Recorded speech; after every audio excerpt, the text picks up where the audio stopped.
जय हिंद साथियों, कैसे हैं आप सब। आशा करते हैं आप सब कुशल और मंगल होंगे।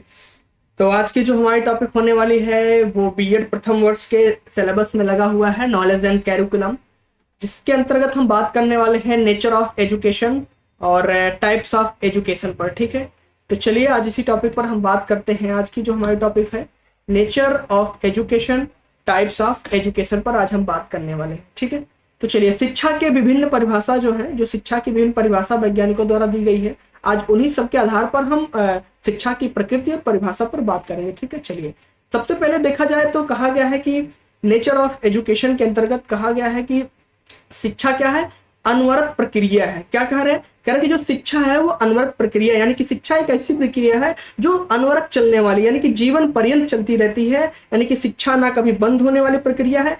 जैसे जब मनुष्य जन्म लेता है, जन्म से लेकर उसके मृत्यु तक ये जो प्रक्रिया है शिक्षा की वो हमेशा चलती रहती है। ऐसा नहीं होता है कि मनुष्य की सीखने की एक अवस्था होती है। मनुष्य कभी भी सीख सकता है, चाहे वो वृद्धावस्था में हो, युवावस्था में हो, बाल्यावस्था में है, किसी भी अवस्था में हो, वो प्रत्यक्ष रूप से या अप्रत्यक्ष रूप से शिक्षा को हमेशा क्या करता है, ग्रहण करता रहता है, सीखता रहता है। इसीलिए कहा गया है कि शिक्षा क्या है, एक अनवरत प्रक्रिया, यानी कि जीवन पर्यंत चलने वाली प्रक्रिया है जो आपके जन्म से लेकर मृत्यु तक चलती रहती है। ठीक है, तो शिक्षा क्या है, शिक्षा एक अनवरत प्रक्रिया है। ठीक है, इतनी बात समझ में आ गई। चलिए आगे बढ़ते। कह रहे कि शिक्षा एक सामाजिक प्रक्रिया है। अब बात करी जाए कि शिक्षा सामाजिक प्रक्रिया कैसे है, तो शिक्षा सामाजिक प्रक्रिया इस प्रकार है कि जैसे देखा जाए जो शिक्षा है वो क्या है, एक सामाजिक प्रक्रिया, क्योंकि मनुष्य जो है अपने व्यवहार और परिवर्तन से शिक्षा को कहीं ना कहीं ग्रहण करता है। जैसे आप जिस समाज में रह रहे हैं उस समाज से कहीं ना कहीं कुछ ना कुछ जरूर ग्रहण करते हैं। जैसे शिक्षा क्या है, सामाजिक प्रक्रिया है।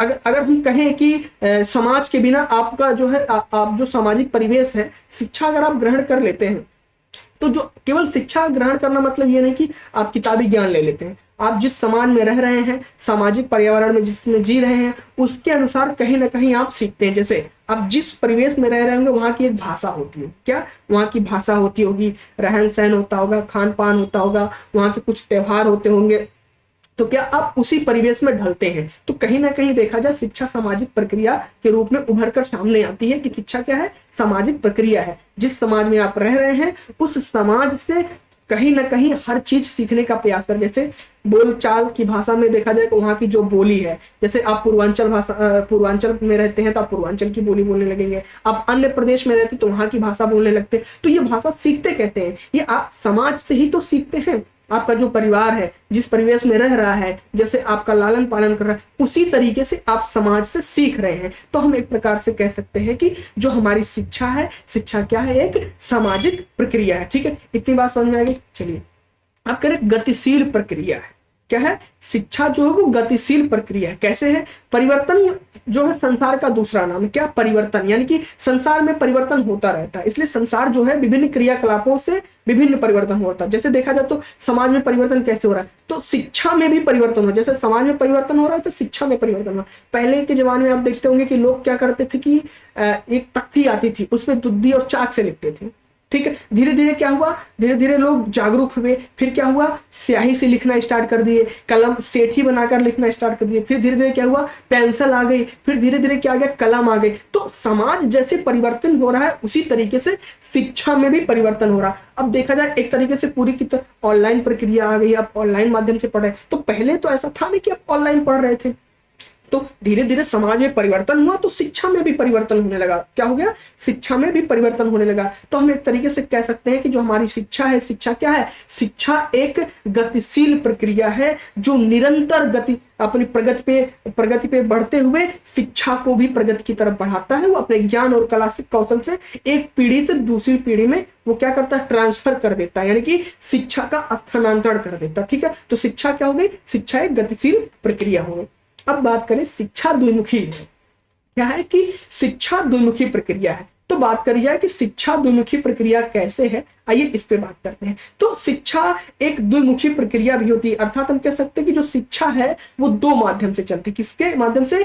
दो माध्यम से चलती। एक तो प्रभावित किया जाता है और दूसरा प्रभावित होता है। जैसे प्रो जॉन एडम कहते हैं कि शिक्षा द्विमुखी माना गया, उनके द्वारा जो है शिक्षा द्विमुखी। वो कहते हैं कि जो शिक्षा के अंतर्गत शिक्षक होते हैं और शिक्षार्थी होते हैं, यानी कि एक शिक्षक होता है और एक शिक्षार्थी होता है। तो दोनों को स्थान दिया गया। शिक्षा जो शिक्षक होता है वो अपने जो शिक्षार्थी को क्या करता है, वो प्रभावित करता है। यानी कि शिक्षक क्या हुआ, प्रभावित करने वाला हो गया, और शिक्षार्थी क्या हो गया, वो प्रभावित होने वाला हो गया। तो इस तरीके से हम कह सकते हैं कि शिक्षा क्या है, शिक्षा एक द्विमुखी प्रक्रिया है जिसके माध्यम से आप शिक्षा को ग्रहण करते हैं, शिक्षक आपको शिक्षा देता है जिसके द्वारा आप क्या होते हैं, प्रभावित होते हैं। ये किसका कथन है? प्रो जॉन एडम ने कहा। ठीक है, चलिए अब शिक्षा त्रिमुखी प्रक्रिया है। शिक्षा क्या है? त्रिमुखी प्रक्रिया। बहुत से विद्वान ऐसे वो कहते हैं कि वर्तमान की जो शिक्षा है, जो पाठ्यक्रम को देखा जा रहा है, वो त्रिमुखी प्रक्रिया के अंतर्गत आता है। कैसे आता है इस पे आज हम चर्चा करते हैं। तो वो कहते हैं कि शिक्षा त्रिमुखी प्रक्रिया रूप ऐसे है कि एक शिक्षक हुआ, एक शिक्षार्थी हुआ और उसके साथ सामाजिक पर्यावरण भी हुआ। यानी कि शिक्षा ग्रहण करने के साथ साथ शिक्षक से तो आप शिक्षा ग्रहण कर रहे हैं, लेकिन कहीं ना कहीं उसमें सामाजिक पर्यावरण को भी स्थान दिया गया, यानी कि पाठ्यक्रम को भी स्थान दिया गया है। तो इस तरीके से हम कह सकते हैं कि शिक्षा क्या है, एक त्रिमुखी प्रक्रिया है, क्योंकि समाज पर्यावरण से अलग नहीं हो सकता है। जो आपका सामाजिक पर्यावरण है, कहीं ना कहीं देखे जाए तो समाज और देश जो है, जिस समाज में आप रह रहे हैं, जिस देश में रह रहे हैं, वहां हर समाज का अलग अलग जो है बोलचाल की भाषा होती होगी, वहां का अलग अलग परिवेश होता होगा, हर देश का अलग अलग पाठ्यक्रम होता होगा। ठीक है, तो शिक्षा के अंतर्गत देखा जाए तो क्या है, शिक्षा त्रिमुखी प्रक्रिया है जिसके अंतर्गत शिक्षक, शिक्षार्थी और आपका सामाजिक पर्यावरण, यानी कि आपका सामाजिक रहन सहन, सामाजिक परिवेश के अंतर्गत भी देखा जाए तो शिक्षा क्या है, त्रिमुखी प्रक्रिया है। चलिए इतनी बात समझ में आ गई। अब आगे बढ़ते, विकास की प्रक्रिया है।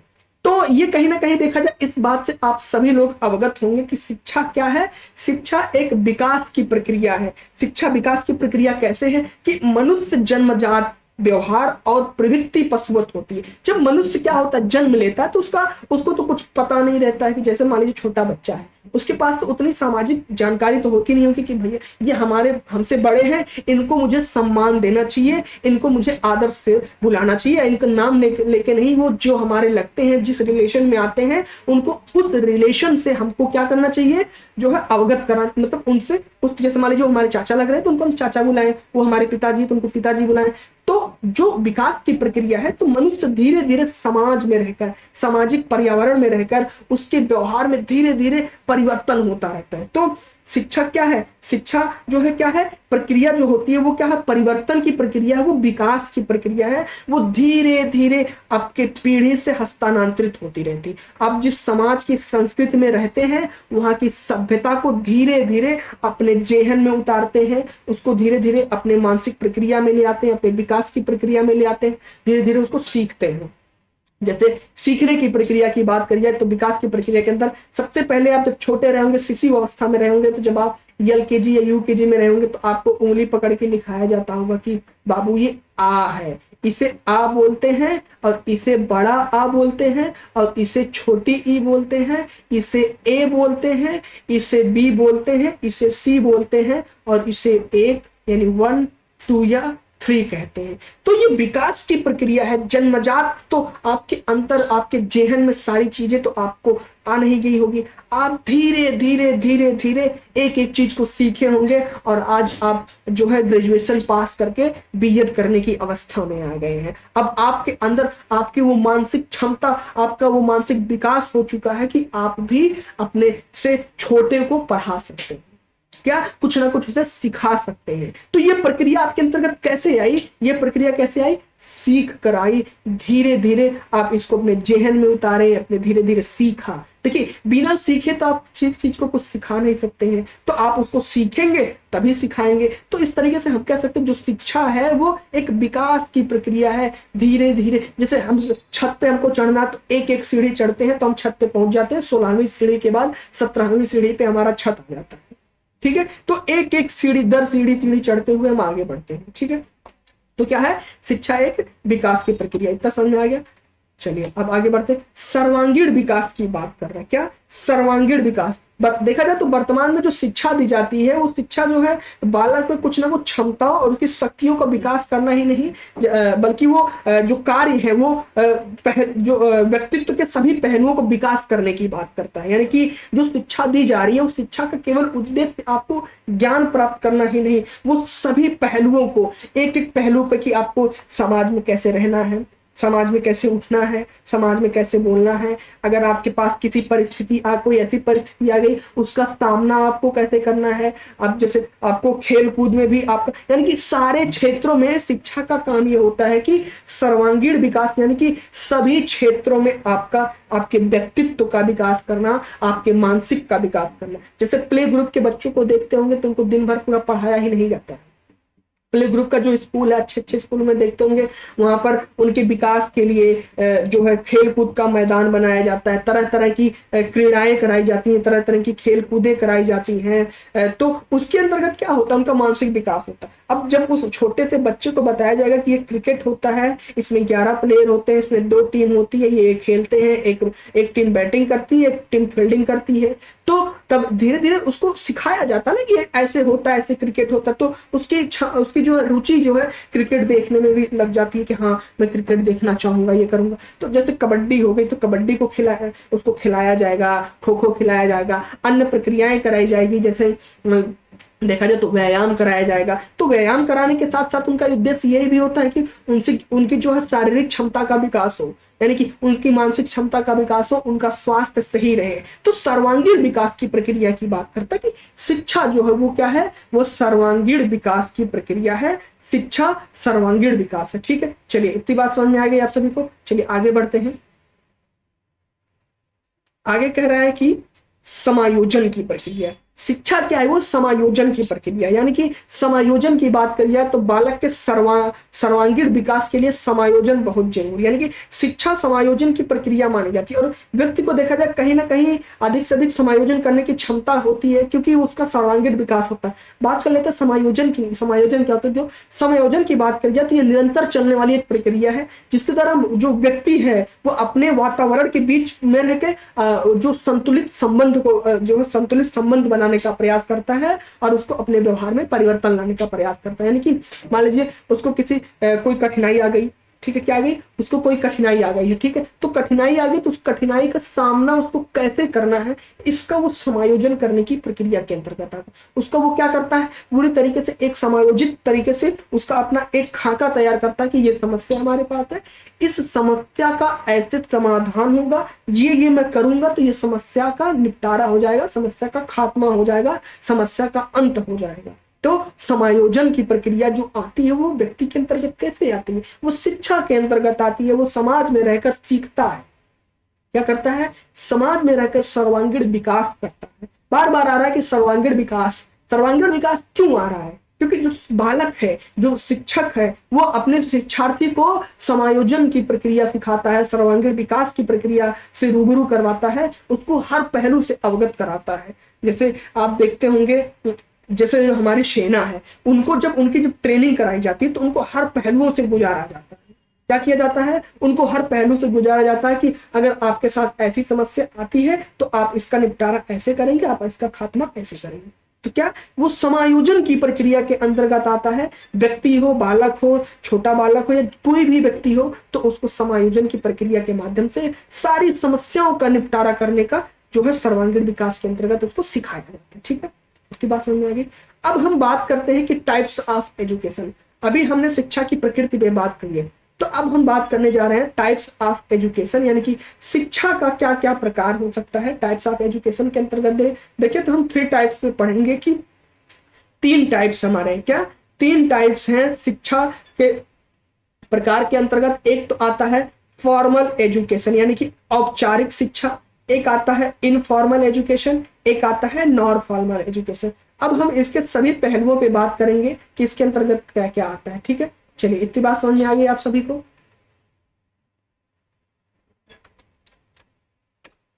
अब बात करें हम औपचारिक शिक्षा। क्या औपचारिक शिक्षा यानी कि फॉर्मल एजुकेशन की बात करी जाए तो जो फॉर्मल एजुकेशन है इसका मतलब ये होता है कि जो ऐसी शिक्षा जो हम एक स्कूल में, कॉलेज में, कोचिंग में बैठकर एक टीचर के माध्यम से सीखते हैं, यानी कि उसके लिए एक पर्टिकुलर प्लेस बनाया गया है। जैसे ये हमारा यूट्यूब प्लेस है, क्या है, ये ऑनलाइन प्लेटफॉर्म है। इसके माध्यम से हम शिक्षा को क्या कर रहे हैं, ग्रहण कर रहे हैं। हम क्या कर रहे हैं, हम आपको शिक्षा दे रहे हैं और आप शिक्षा ग्रहण कर रहे हैं, या कोई भी टीचर आपको शिक्षा दे रहा है, आप शिक्षा ग्रहण कर रहे हैं। तो एक स्कूल, कॉलेज, कोचिंग या ऑनलाइन प्लेटफॉर्म के माध्यम से, यानी कि टीचर के सहयोग से आप क्या करते हैं, शिक्षा को ग्रहण करते हैं। तो ऐसी शिक्षा क्या फॉर्मल एजुकेशन के अंतर्गत आती है, यानी कि औपचारिक शिक्षा के अंतर्गत आती है।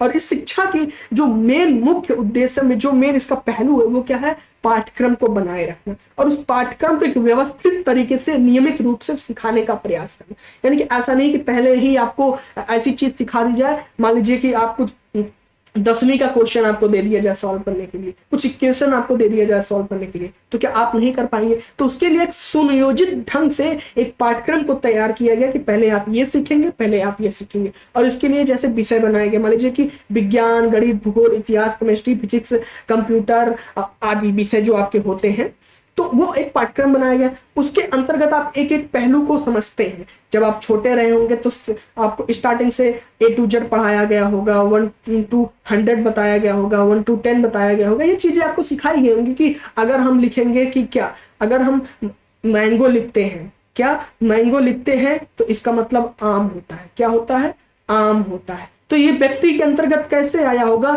एक अनवरत प्रक्रिया के अंतर्गत आया होगा। आपको एक सिखाया गया होगा, एक सुनियोजित ढंग से धीरे धीरे एक एक पहलू पे आपसे बात करी गई होगी। तो क्या वो कौन सी शिक्षा के अंतर्गत आता है, वो औपचारिक शिक्षा के अंतर्गत आता है। यानी कि टीचर के माध्यम से आप सीखते हैं, एक पर्टिकुलर प्लेस पे जाके सीखते हैं। अब हम बात करें कि औपचारिक शिक्षा की विशेषता क्या है। ठीक है, तो औपचारिक शिक्षा की बात करी जाए तो औपचारिक शिक्षा में जो है फेस टू फेस दिया जाता है। फेस टू फेस की बात करी जाए तो फेस टू फेस का मतलब क्या हुआ कि आप स्कूल में जाएंगे, आपके सामने एक शिक्षक होगा और शिक्षक के सामने आप होंगे। शिक्षक आपको श्यामपट्ट के माध्यम से सिखाएगा, तो वो आपके सामने ही तो रहकर सिखा रहा है। चाहे आप स्कूल में जाइए, कोचिंग में जाइए या कहीं जाइए, तो आप कहीं जाके किसी प्लेस पे शिक्षा सीख रहे हैं। अब जैसे ऑनलाइन प्लेटफॉर्म को भी हम औपचारिक शिक्षा के अंतर्गत रख सकते हैं, क्योंकि फेस टू फेस यानी कि मेरा चेहरा भी तो आपको तो दिख रहा है। हालांकि मैं भले नहीं आपको दिख पा रहा हूँ, लेकिन अब तो ऐसी प्रक्रिया आ गई जैसे मीट पे क्लास लिया जा रहा है, गूगल मीट पे, जूम पे क्लास ली जा रही है। तो शिक्षक भी अपने से जो है स्टूडेंट को फेस टू फेस बात कर सकता है।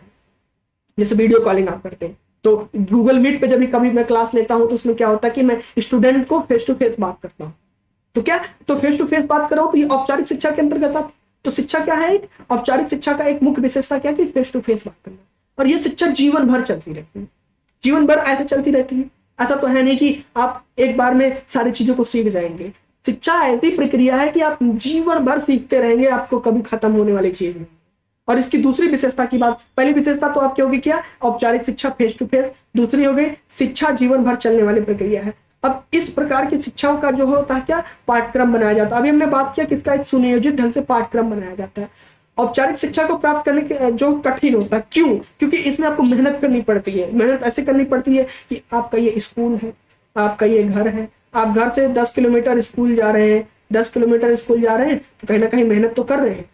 यहाँ पे जा रहे हैं तो मेहनत लग रही है, यहाँ पे बैठ कर 4 घंटा 5 घंटा पढ़ रहे हैं, मेहनत लग रही है। तो क्या है कि ये जो औपचारिक शिक्षा है कहीं ना कहीं कठिन होता है, ये मेहनत की प्रक्रिया होती है। और ये जो शिक्षा होती है, औपचारिक शिक्षा क्या होती है, कृत्रिम और जटिल होती है, यानी कि कठिन प्रक्रिया होती है। ठीक है, अब औपचारिक शिक्षा को प्राप्त करने के लिए नियमित रूप से सीखना पड़ता है। जैसे आप विद्यालय जा रहे हैं, कोचिंग जा रहे हैं, तो आपका अटेंडेंस क्यों लगाई जाती है, तो आपका अटेंडेंस इसलिए लगाई जाती है कि आप एब्सेंट है कि प्रेजेंट है, एब्सेंट है कि प्रेजेंट है। तो आपको नियमित जाना है, क्योंकि उनका जो पाठ्यक्रम बना हुआ है, अगर वो पाठ्यक्रम आज पढ़ा दिया जाता है तो दूसरे दिन पुनः रिवाइज नहीं कराया जाता है। क्यों नहीं कराया जाता है, क्योंकि उनका एक सिलेबस पूरा पूरा बना हुआ है। उनका ये दायित्व बनता है कि वो पूरा का पूरा सिलेबस खत्म करे। रोज एक ही टॉपिक, आज हम नहीं आए, कल आप नहीं आए, कल हिमांशु नहीं आए, कल जो है और सारे स्टूडेंट नहीं आए, स्वप्निल नहीं आए, मान लीजिए और मुकुल नहीं आए, ऐसे स्टूडेंट जो नहीं आए। ठीक है, तो नहीं आए। अब मान लीजिए हिमांशु कह रहे हैं कि हम आज नहीं आए थे, हमको फिर से पढ़ाइए, आज उनको पढ़ा दिया गया। कल मुकुल कह रहे हैं कि हम आज नहीं आए थे, हमको फिर से पढ़ाइए। परसों विपुल कह रहे हैं कि आज हम नहीं आए, आज हमको फिर से पढ़ाइए। तो इस तरीके से जो स्टूडेंट होते हैं तो क्या किया जाता है, डेली तो उनको पढ़ाया नहीं जाएगा, इसीलिए कहा जाता है कि नियमित रूप से सीखना पड़ता है। तो आपको डेली जो है कॉलेज जाना है, जैसे मैं कभी नहीं जाता हूँ, ठीक है। तो इसके बाद देखा जाए क्या है, शिक्षा, यह शिक्षा स्कूल और कॉलेज में दिया जाता है। इसकी तो बात हमने कर लिया था। इसके लिए आपको एक पर्टिकुलर प्लेस की आवश्यकता होती है, कोचिंग की आवश्यकता होती है, एक प्लेटफॉर्म की आवश्यकता होती है, ठीक है। चलिए अब हम आगे बात करते हैं कि अगला हमारा जो है शिक्षा की विशेषता के अंतर्गत क्या आता है, ठीक है। इतनी बात आप सबको समझ में आ गई। अब औपचारिक शिक्षा यानी कि अनौपचारिक शिक्षा, अब तक हमने औपचारिक, अब इनफॉर्मल एजुकेशन की बात करते हैं। यह सिर्फ पढ़ना लिखना या ज्ञान प्राप्त करना ही शिक्षा नहीं कहलाता है। कुछ चीजों के माध्यम से ज्ञानेंद्रियों को या अपने अनुभव के माध्यम से सीखना पड़ता है। ये कहीं ना कहीं इस बात से आप सभी परिचित होंगे कि अनुभव एक बहुत बड़ी चीज होती है कि अनुभव के माध्यम से आप कुछ सीख सकते हैं। जैसे एक होते हैं, पहले के जमाने में कहा जाता कढ़ा हुआ और पढ़ा हुआ। यानी कढ़ा हुआ क्या होता है, कढ़ा हुआ मतलब अभी हमने बात करी थी ट्रेनिंग की, मैंने पिछली वीडियो में बात किया था ना ट्रेनिंग की, यानी कि प्रशिक्षण की बात मैंने किया था। तो प्रशिक्षण के माध्यम से क्या आप अनुभव से सीख रहे हैं, तो क्या हो गया, अनौपचारिक शिक्षा के अंदर क्या आप अनुभव के माध्यम से सीख रहे हैं, अपने ज्ञानेंद्रियों के माध्यम से सीख रहे हैं, यानी कि प्रैक्टिकली माध्यम से आप सीख रहे हैं। तो शिक्षा ये भी जो है इंसान, इसमें भी देखा जाए तो इंसान जीवन पर्यंत सीखता रहता है। मान लीजिए आप देखते होंगे छोटे छोटे बच्चे बहुत ही अच्छा किसी काम को कर लेते हैं। कैसे कर लेते हैं, वो पढ़ाई नहीं की, वो निरक्षर है, उससे मतलब नहीं है, लेकिन कहीं ना कहीं देखा जाए उनका जो कौशल है, उनका जो स्किल है वो आपसे कहीं ना कहीं ज्यादा है। क्यों है, क्योंकि वो सीखे हैं, पढ़े भले नहीं है। जैसे ITI हो गया, महिलाओं के लिए सिलाई कटाई बुनाई हो गया, भले वो पढ़ने ना जाए, उनको नहीं पता होता है A+B का होल स्क्वायर क्या होता है, उनको नहीं पता होता है 10+10 क्या होता है। हालांकि मैं नहीं कह रहा हूं कि नहीं पता होता है, होता है, लेकिन अगर देखा जाए जो एकदम निचले तबके के इंसान है, मान लीजिए देखा जाए जो सामाजिक परिवेश है ना, उस सामाजिक परिवेश का जो समाज है वो सोचता है कि हमारे अपनी बिटिया लोग को, अपने बेटे लोग को क्या करें कि कुछ काम को सिखा दें जिसके माध्यम से वो अपने जो आर्थिक क्रिया को मजबूत कर सके, अपना जो है जीवन काल को चला सके, उनका आने वाला जो भविष्य हो उस काम को वो कर सके। क्योंकि जाहिर सी बात है नौकरी मिलना इतना आसान नहीं है और उनके पास पैसा इतना नहीं है कि वो उनको अच्छे कॉलेजों में दाखिला दिलाएं, ठीक है। तो अच्छे कॉलेजों में दाखिला नहीं दिला पाते तो क्या करते हैं, किसी शॉप पे या किसी कंपनी में उनको ढकेल देते हैं, उनको रख देते हैं कि बेटा तुम 2 साल 3 साल यहाँ रहो और यहाँ सीखो, ये करो। जैसे देखते हो कि छोटे छोटे बच्चे जो गाड़ियां बनाते हैं, छोटे जो कंपनियां होती है, छोटे छोटे बच्चे उसमें काम करते हैं। कैसे POP वाला काम देखते होंगे आजकल बहुत ट्रेनिंग में चलता है। जो निचले तबके के लोग होते हैं, जो गाँव के लोग होते हैं, वो क्या करते हैं, अपने बच्चों को भेज देते हैं दिल्ली, लुधियाना, पटना। वहां पे बच्चा जाता है, सीखता है, उसके बाद ठेकेदारी का काम लेता है और कहीं ना कहीं देखा जाए तो आपसे ज्यादा कमाने लगता है। क्यों कमाने लगता है, क्योंकि वो सीखा हुआ, उसका अनुभव है, उसके अनुभव उसका साथ दे रहा है, ठीक है। तो देखा जाए अनौपचारिक शिक्षा के अंतर्गत पढ़ना लिखना ही, ज्ञान प्राप्त करना ही नहीं होता है, उसके माध्यम से अपने कौशल का विकास करना होता है, अपने अनुभव का विकास करना होता है। इंसान जीवन पर्यंत सीखता रहता है। तो ऐसी शिक्षा को हम अनौपचारिक शिक्षा के अंतर्गत रखते हैं, ठीक है।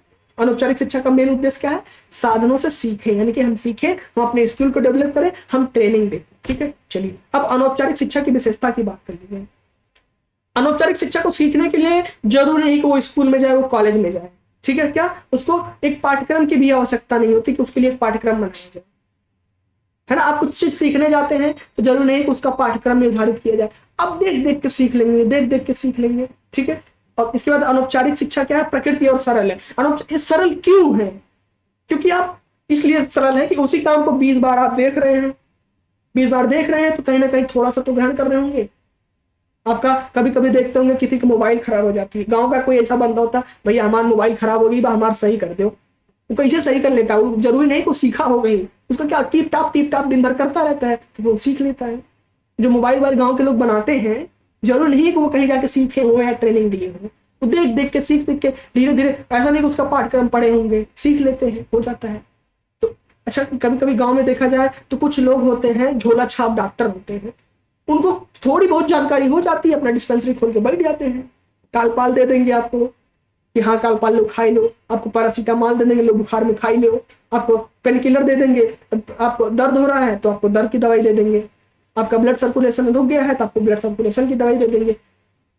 तो इस तरीके से देखा जाए वो कहीं ना कहीं किसी के यहाँ रह के थोड़ा सा सीख लेते हैं, दवाइयों का नाम जान जाते हैं, फिर आप अपना डिस्पेंसरी खोल के बैठ जाते हैं, ठीक है। इस तरीके की देखा जाए तो यह अनौपचारिक शिक्षा के अंतर्गत आता है। तो अगर आपको दर्द हो रहा है तो आप जाएंगे डॉक्टर के यहाँ, झोला छाप दिया, भैया हमको बहुत ज्यादा दर्द हो रहा है, क्या करेगा, आपको पैरासीटामॉल ही दे देगा, क्योंकि वो बुखार में और दर्द में दोनों में काम करता है। आपको कम्बिफ्लाम दे देगा, फ्लेक्सान दे देगा, सही दवाई दे देगा, दर्द में आपको काम आ जाएगा। ठीक है, तो क्या हो गया, और अनौपचारिक शिक्षा के अंतर्गत किया गया कि जरूरी नहीं है कि आप कहीं से जाके इसका पाठ्यक्रम निर्धारित करके पढ़ें, इसको आप सीख सकते हैं, ये भी जीवन पर्यंत मृत्यु तक चलती रहती है। ठीक है, तो इतनी बात समझ में आ गई। चलिए, क्या है ये समाज और सोसाइटी, देखिए कहा गया कि अनौपचारिक शिक्षा को हम समाज, सोसाइटी, परिवार, पड़ोस के माध्यम से, आसपास के वातावरण से सीखते हैं।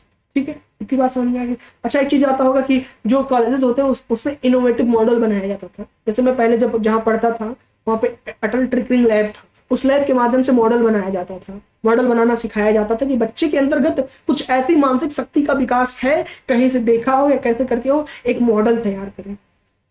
ठीक है, वो मॉडल को तैयार करता है और प्रेजेंटेशन करता है, तो वो तो सीख रहा है ना, कहीं ना कहीं सीख रहा है। हालांकि वो कॉलेज परिसर में जाके सीख रहा है, तो उसको एक गाइडलाइन दिया जा रहा है। तो देखा जाए तो ये अनौपचारिक शिक्षा के अंदर इस बात को भी रख लेंगे हम। और ये सोसाइटी से सीख रहे हैं, समाज आसपास से, पड़ोस से सीख रहे हैं। चलिए, ठीक है, इतनी बात समझ में आ गई। अब हम आगे बढ़ते हैं, अगला हमारा है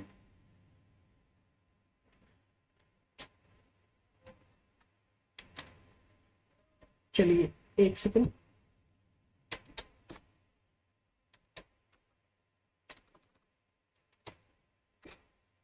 अब हम बात कर लेते हैं नॉन फॉर्मल एजुकेशन। क्या नॉन फॉर्मल एजुकेशन की बात कर जाए तो जो शिक्षा ना तो पूर्ण होती है, पूर्ण रूप से औपचारिक होती है, ना पूर्ण रूप से अनौपचारिक होती है, ऐसी शिक्षा को हम क्या निरौपचारिक यानी कि नॉन फॉर्मल के अंतर्गत रखते हैं। ये शिक्षा, जैसे कहा जाता है, ये शिक्षा जो होती है, शिक्षा का मिलता जुलता रूप है। ये पूर्ण रूप से ना तो क्रमिक होती है ना ही प्राकृतिक होती है।